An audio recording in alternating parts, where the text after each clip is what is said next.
पाकिस्तान में कोई easy earn money का जो है कोई कॉन्सेप्ट नहीं है।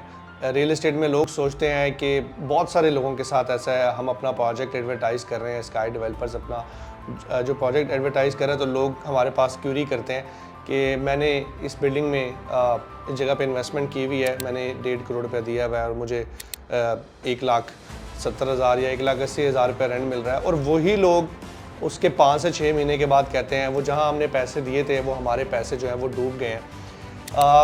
ये एक स्ट्रेट फॉरवर्ड सी बात है, ये एक सूदी सिस्टम है कि ना ही वो जगह अवेलेबल फॉर रेंट है, ना वहाँ पे कंस्ट्रक्शन हुई हुई है।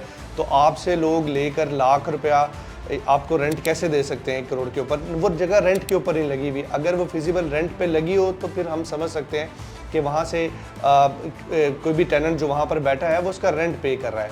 ये एक स्ट्रेट फॉरवर्ड सा जो है ये एक सूद है, और सूद जो है वो अल्लाह से जंग है। आप कभी भी उस सूदी सिस्टम के थ्रू जो है वो पैसे अर्न नहीं कर सकते। अल्टीमेटली 6 महीने साल बाद जो आपको बिल्डर जो है वो रेंट दे रहा होता है वो डिफ़ॉल्ट कर जाता है, क्योंकि वो सिस्टम को नहीं चला पाता और आपके पैसे डूब जाते हैं। साल 1.5 साल बाद वही लोग जो हैं वो डिफरेंट अदारों में जा रहे होते हैं, डिफरेंट अदारों में अपनी दरख्वास्तें दे रहे होते हैं कि हमारे वो पैसे लेकर डूब गया। बहुत सारे फ्रॉड आपने देखे हैं जो आपकी नज़र में आ रहे होते हैं। इसी वजह से आ रहे होते हैं क्योंकि एक्चुअल फिज़िकल पोजेशन या वो बिल्डिंग नहीं होती और वो आपको रेंटल ऑफ़र कर रहे होते हैं जस्ट कि आपसे वो पैसे ले लें। और इन्वेस्टर हजरात के लिए भी ये चीज़ ज़रूरी है कि आप बनी हुई चीज़ में इन्वेस्ट करें। क्लियर कट सी बात है, आपने बनी हुई चीज़ में इन्वेस्ट किया, वहाँ से आपको रेंट आएगा, वहाँ से आपकी चीज़ रीसेल में जाएगी, आपके पास फिज़िकल पोजेशन उस यूनिट का होगा, आप उसको कभी भी सेल आउट कर सकते हैं।